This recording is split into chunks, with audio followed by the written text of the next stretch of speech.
There's some talk about Google having an agenda wanting to control people. I guess someone who worked for Google said there's like a flow chart from internally that says training data are collected and classified, algorithms are programmed, media are filtered, ranked, aggregated, or generated, and then people, in parentheses, and this is their language, like us, are programmed. The reason I'm bringing it up is it's not just Google. A part of what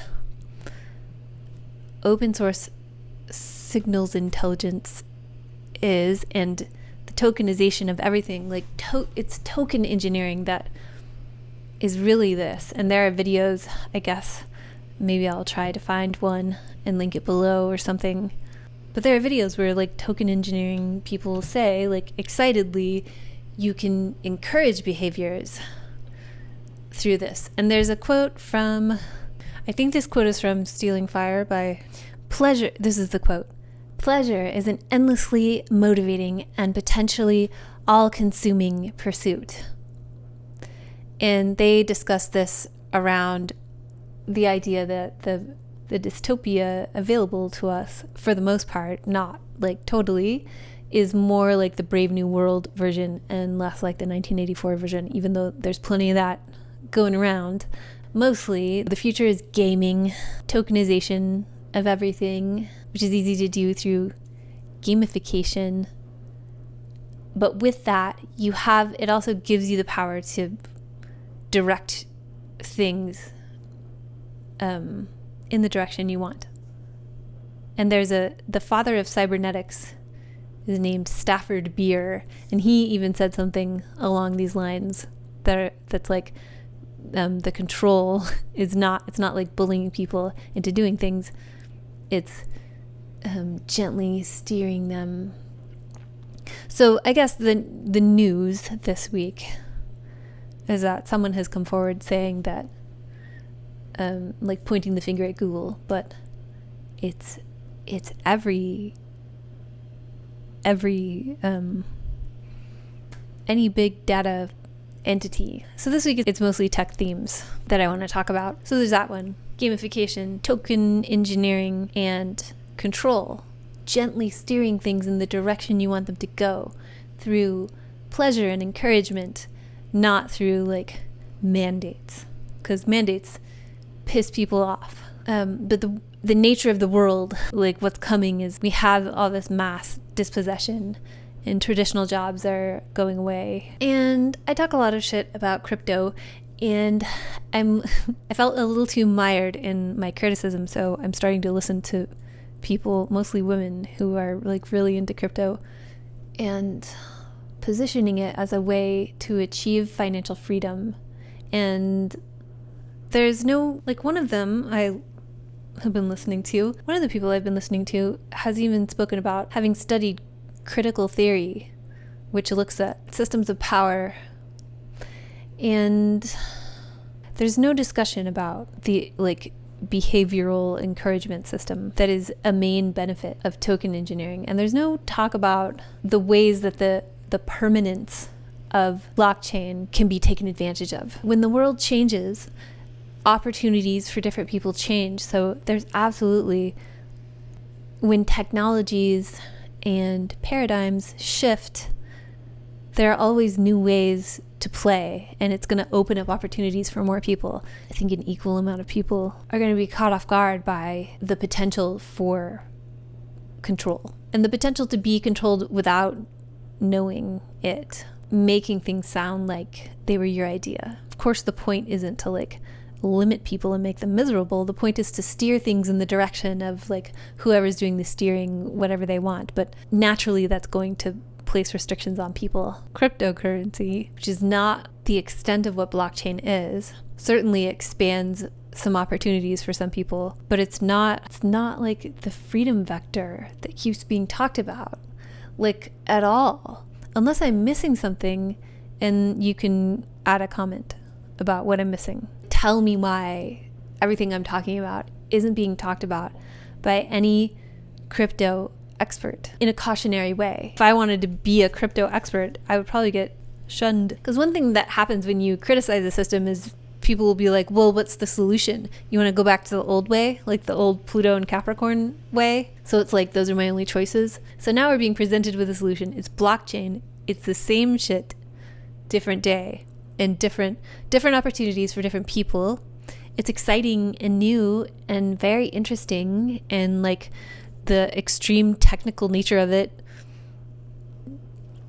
lifts it to a status, because like the STEM is one of the ultimate statuses in our culture. Like that's Pluto and Aquarius. Whereas before, like big business, now it's like brain trust. That was very stream of consciousness. I didn't talk about this last week because I forgot, because I was away from home and not very focused. PLUTO is selling a 5-minute sampler, and this is last week. This is so last week. It's like stale, old dirty tech news.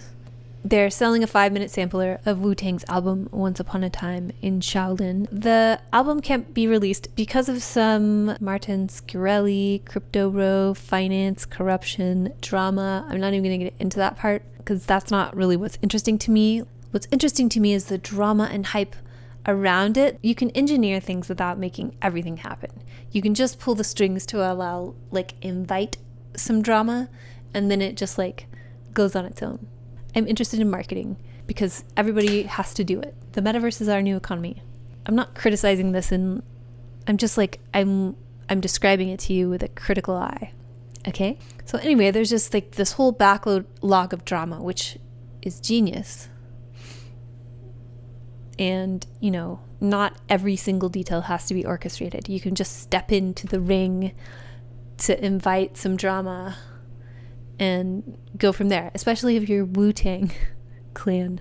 So for some reason, this album can't be released to the public until October 8th, 2103. This is the chart. I noticed that it's a Uranus-Pluto conjunction in Taurus. There was a Uranus-Pluto conjunction at the end of the 60s. So much like cultural and scientific wild innovation orbited around that time. There was at least one that I know of, private listening party where you could like go somewhere in person. It looked very church-like, and listen to Once Upon a Time in Shaolin. I don't know if you could listen to the whole thing.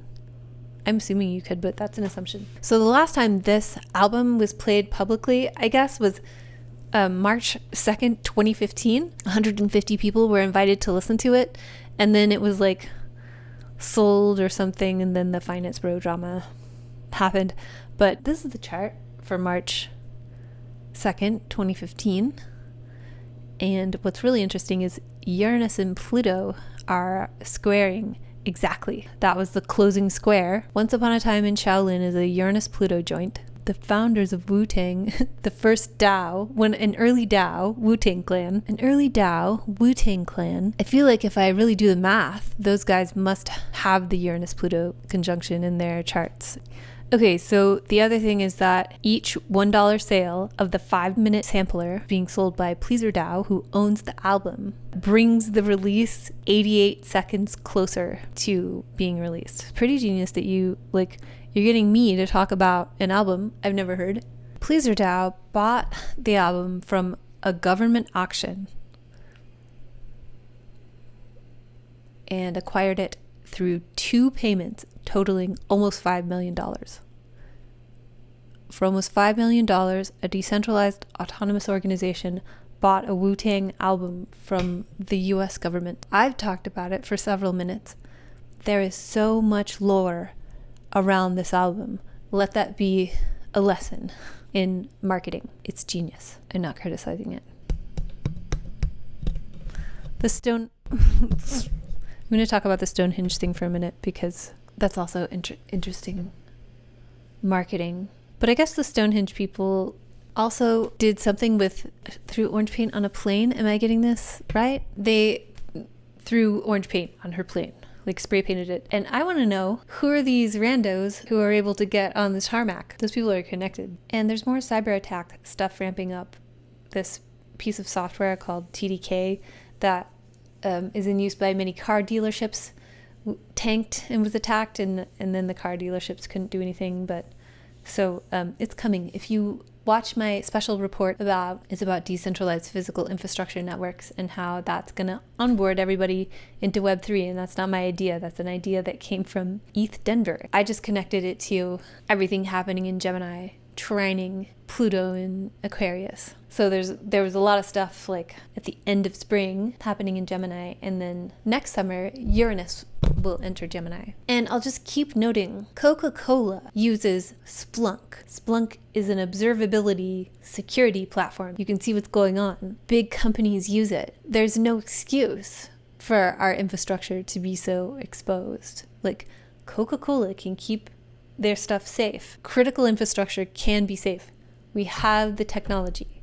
It's just like, it's protected by like the password catdog42 on purpose, because our critical infrastructure will migrate over to being decentralized physical infrastructure networks. So they'll be on blockchain. You need a digital ID to access your account. All your energy use is on a permanent ledger. So how you used a lot of energy 2 years ago, I can't think of like a creative scenario for that. So maybe it's perfectly safe. Palantir did all this like logistical stuff, I think, with the vaccine rollout. Is that right? It might not be right. So why can't they help with the physical critical infrastructure? So Bank of America did a report about investing, and they found out that like Gen Z people, or like younger millennials, they're not really investing in stonks. They're investing in real estate, crypto, and private equity. And that strikes me as just hype for crypto, which is the poster child for blockchain. And not all blockchain is crypto. Also, very interesting, 2008, Pluto in Capricorn, corruption coming through of established structures, things that were born, the housing market crash, blockchain, social impact, bond markets. This week connects back to the end of February, and it also will connect to next like major point in the cycle is in September and November. So this time is like an in-between time. Saturn is stationing on Saturday, and stations come with an intensification of that planet's themes. So this week will be very Saturn-y. And people bemoan like Saturn's influence. If you've been a good human being, Saturn might tip his hat unto you, offer you what you deserve. So if you deserve something good, Saturn is like the long game. So that could be an intensification of Saturn also. You put in the time or the work or the restraint, and boundaries that you create for yourself can be protective. Ways that you are restricted can be protective. I didn't come up with this phrase, but rejection is protection. So it happens exactly on Saturday, but it applies to the whole week. Monday, if you wake up early, that could feel pretty nice because the moon trines Jupiter. The moon in Aquarius trines Jupiter in Gemini early in the morning or late in the morning. And in the afternoon, the moon squares Mars. So the day starts out good, and maybe you're on a high. Just watch that high because the moon's squaring Mars in Taurus. It's Mars in detriment, so it's like frustrating. So the second half of Monday could be frustrating. You could be very optimistic and then get disillusioned and then deal with the fallout of whatever you crashed into. And the ramifications of that run through the first half of Tuesday. And they might like even crank up even more.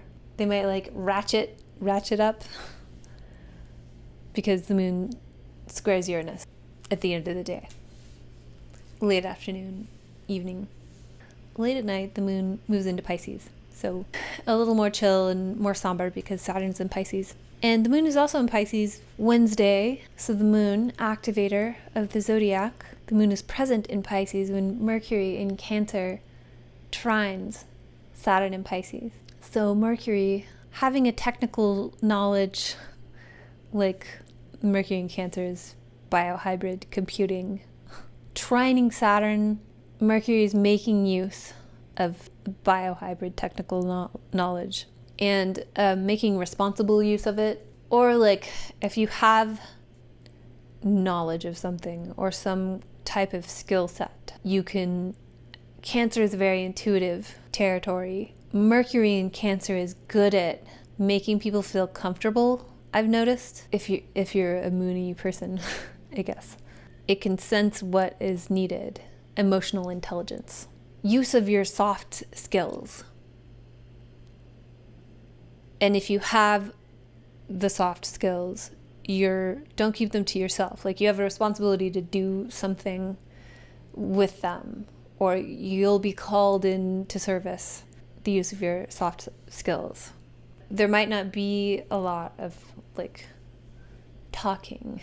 The past couple of weeks have been very talkative, but now there's a more silent quality to this Mercury trining Saturn. Mercury conjoined Saturn February 28th. That was like a psychic report of the admin and making things real you want to do in like a biological or creative realm, building a world. So this responsibility to make use of your ability to read the room, and even kicking off during the Mercury retrograde in Capricorn, because you're like wrapping up old themes in order to step into new themes. And Capricorn is a cardinal sign, so that was in the winter, like over Christmas.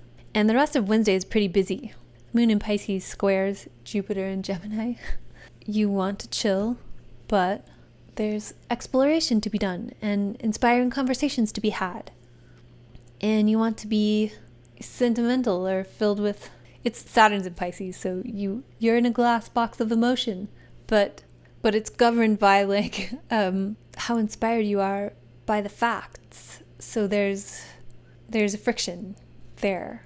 It's not a normal moon in Pisces. It's like all bound up in a glass box of emotion, and it's like trying to do rocket science in the bathtub crayons on the tile. The moon trines Venus and sextiles Mars on Wednesday, so that like will resonate into Friday when Venus sextiles Mars exactly. So that's a little sexy, can be a little frustrating, but it's Mars making contact with the ruler of Taurus, Venus. So your frustration has like some recourse. It makes contact with like someone who can help, but they're like also coming from a place that is not so helpful for your energy or motivation, or, it's kind of like a butthurt place.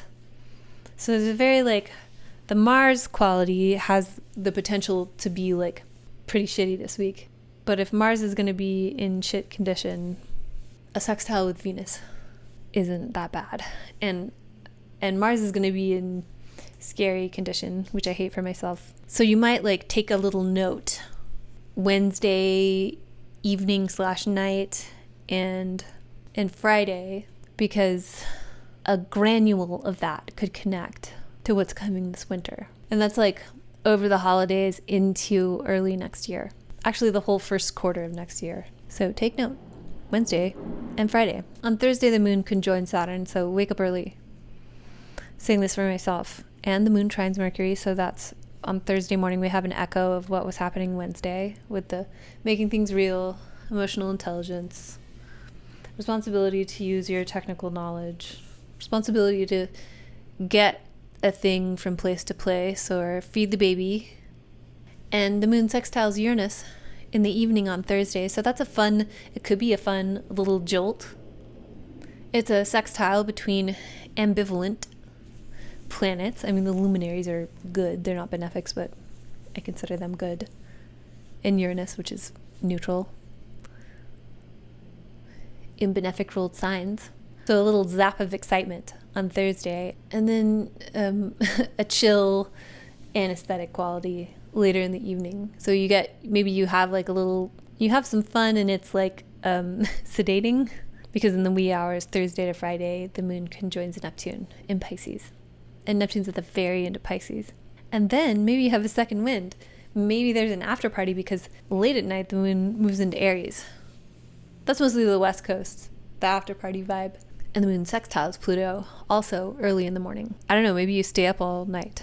If you don't go to sleep while the moon is applying to Neptune, then you get a second wind and you party all night. And you don't wake up until late in the afternoon. when the moon squares the sun and the sun maybe like squares your eyes. But you could be excited to get up because the moon sextiles Jupiter and also conjoins the North Node. So Friday is busy. And at the end of Friday, the Venus-Mars sextile is exact. Again, take note of that a little. There's probably some little snippet or side theme or something that brushes up against what's going to happen in the winter.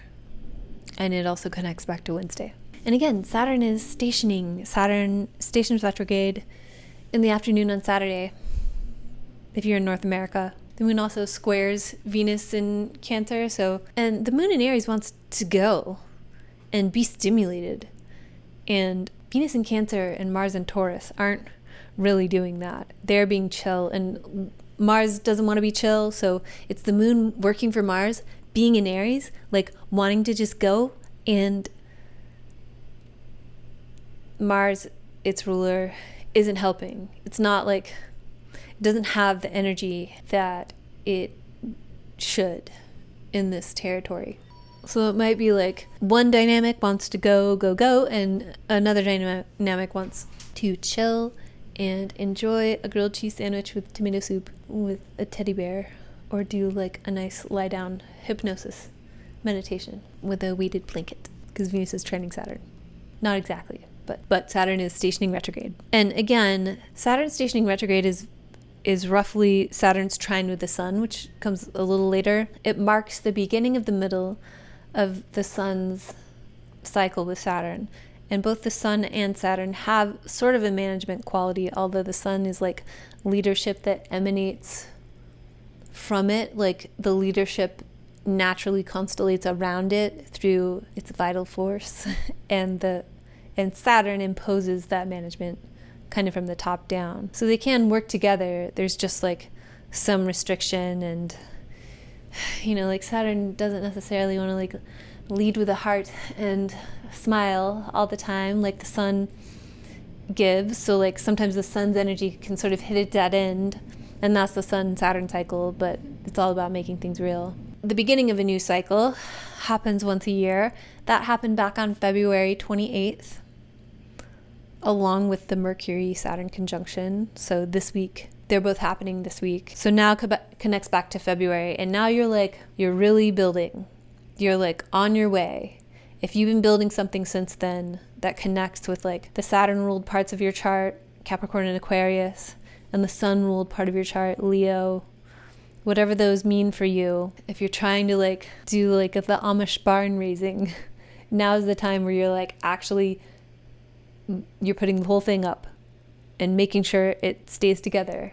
You don't get to like sit down to the delicious dinner on a giant wooden picnic table at sunset yet. You're sweating. Milkmaids are bringing you damp, cold cloths and water and lemonade, and you're about to start like the hardest part, which is like you must stay committed.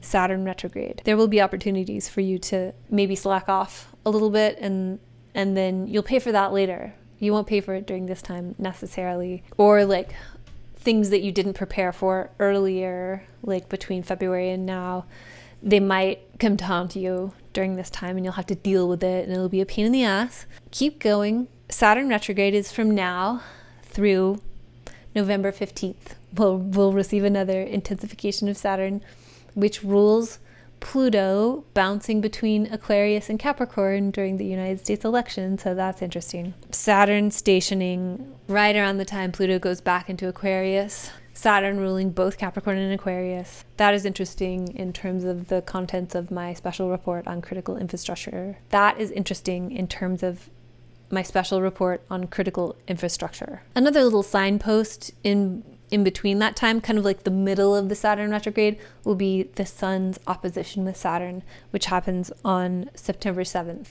So that's how you can kind of mark time. If you're actually raising the barn right now, the men are like putting up the posts, and you gotta like hold it there and like put on the roof and nail everything together and build a strong ass barn. you can mark that like, okay, here's the first half of the middle of this process, and here's the second half of the middle of this process.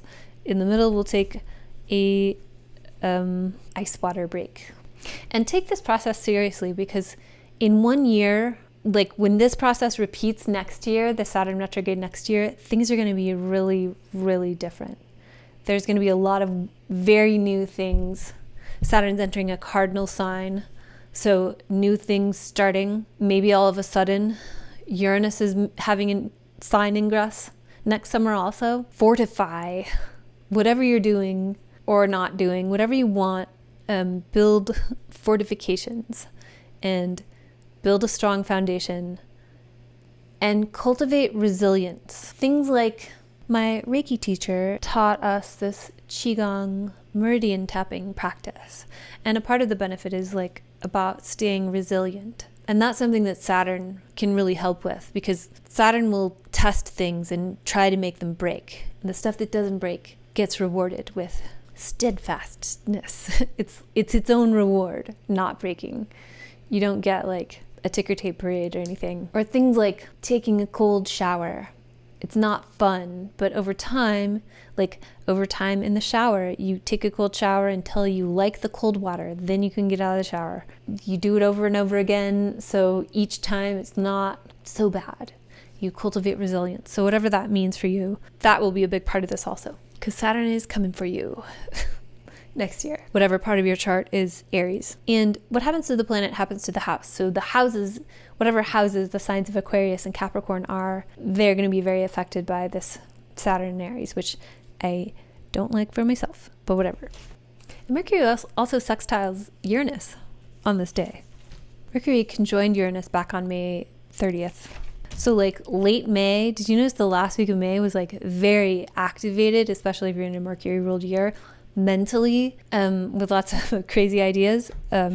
Saturday will connect to that somehow, except it might be a little more like emotionally connected or connected to actual needs, biological needs. And the moon in Aries, ruled by frustrated Mars and Taurus, also squares Mercury in Cancer. Saturday is a lot, there's like a heaviness, and it brings a heaviness to that excitement you might have felt at the end of May with like your mad scientist ideas. Sunday is a total vibe shift. The moon moves into Taurus early in the morning. The moon is exalted in Taurus, so that's normally nice, but we have Mars and Uranus there, so there's like frustrating trip on a banana peel and fall into an electrical storm or something. The moon in Taurus squares Pluto in Aquarius, which I keep saying that's going to be a theme for the next 20 years of like the best version of our bodies getting what it needs, all the technology in the world and all the social causes. Pluto is corruption. Grassroots political stuff involves Pluto now. Those things are at odds with our bodies actually getting what they need. Whatever's actually going on with the environment, which I'm certain is a lot, we destroy a lot, that is being leveraged in a Pluto in Aquarius way also. Just because I say it's not totally pure doesn't mean I'm saying it doesn't exist. You know, that argument is set up to be like, if you want to be critical of anything, any part of it, then you're sawed off pipe, dirty pickup truck belching black smoke into the air as you like drink other people's milkshake. That's a reference to a fossil fuel movie from the early 2000s. But the moon also sextiles the sun in Cancer, so it's summer. Sunday might start out a little not great, not feeling good, but by the end of the day, one hand knows what the other hand is doing, and you can kind of feel like connected in your body, like have something to eat, calm down, let the hate run through you, and get back to watching Netflix because it's Sunday night. So just on Sunday, you can just go back to being a human being in a living body that breathes in a blinking universe. During this time in the world, in a house or some sort of building, where you remember that your Wi-Fi is a camera that can see through walls.